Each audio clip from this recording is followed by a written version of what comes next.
Bienvenidos a Huertinga y a un video especial en el cual quiero compartir con ustedes una experiencia inmersiva en la vida de Vincent van Gogh que tuvimos la oportunidad de concurrir en nuestras mini vacaciones a Ciudad Autónoma de Buenos Aires, que fue creado por el Museo de Van Gogh y está hecho en base a la correspondencia que se enviaba Vincent van Gogh con su hermano Theo van Gogh.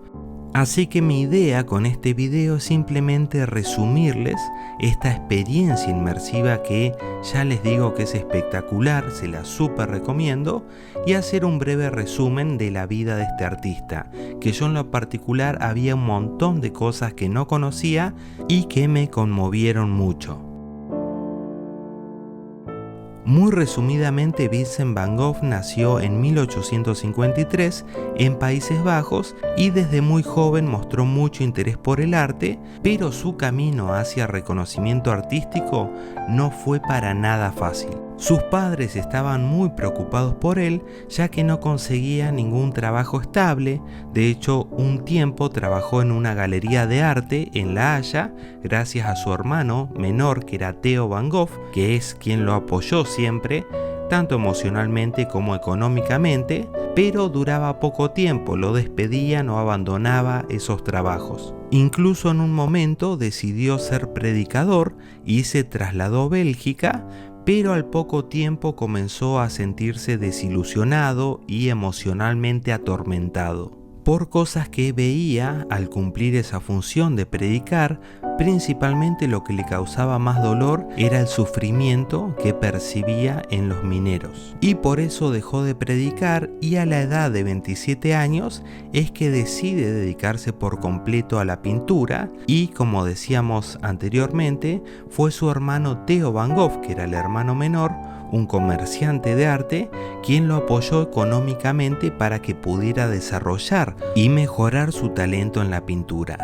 para lo cual terminó mudándose a París y se relacionó con artistas como Gauguin, con quien la relación inicialmente era buena, pero al poco tiempo comenzó a ser muy tormentosa y conflictiva por discusiones cada vez más fuertes que tenía con dicho artista, y una de ellas, que yo no sabía, era que le criticaba mucho a Vincent van Gogh que se centrara tanto en el color amarillo, pero él era bastante obsesivo, Vincent van Gogh, y terminaban en discusiones muy fuertes. Y así, a la edad de 35 años, decide mudarse al sur de Francia, donde produjo muchas de sus más grandes obras o más conocidas, como los famosos girasoles.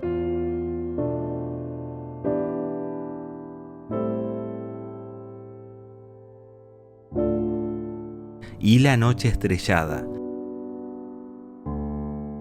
Algo que también me gustó mucho de esta experiencia inmersiva es que hay una recreación de la pequeña piecita que alquilaba, gracias a la ayuda de su hermano menor Theo, que dio origen a su pintura de ese cuartito que era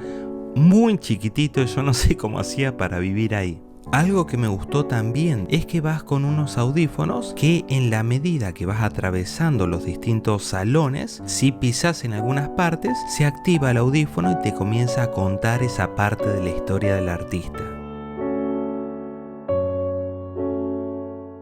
Pero el problema es que cada vez se iba deteriorando más la salud mental de Vincent van Gogh, sufriendo cada vez de forma recurrente episodios de mucha angustia y mucha depresión. Y fue en uno de esos episodios que decidió cortarse una oreja y regalársela a una joven con la frase "siempre me recordarás", lo cual denota la gravedad del estado de salud mental que ya tenía en esa edad Vincent van Gogh. Y así ingresó a un hospital psiquiátrico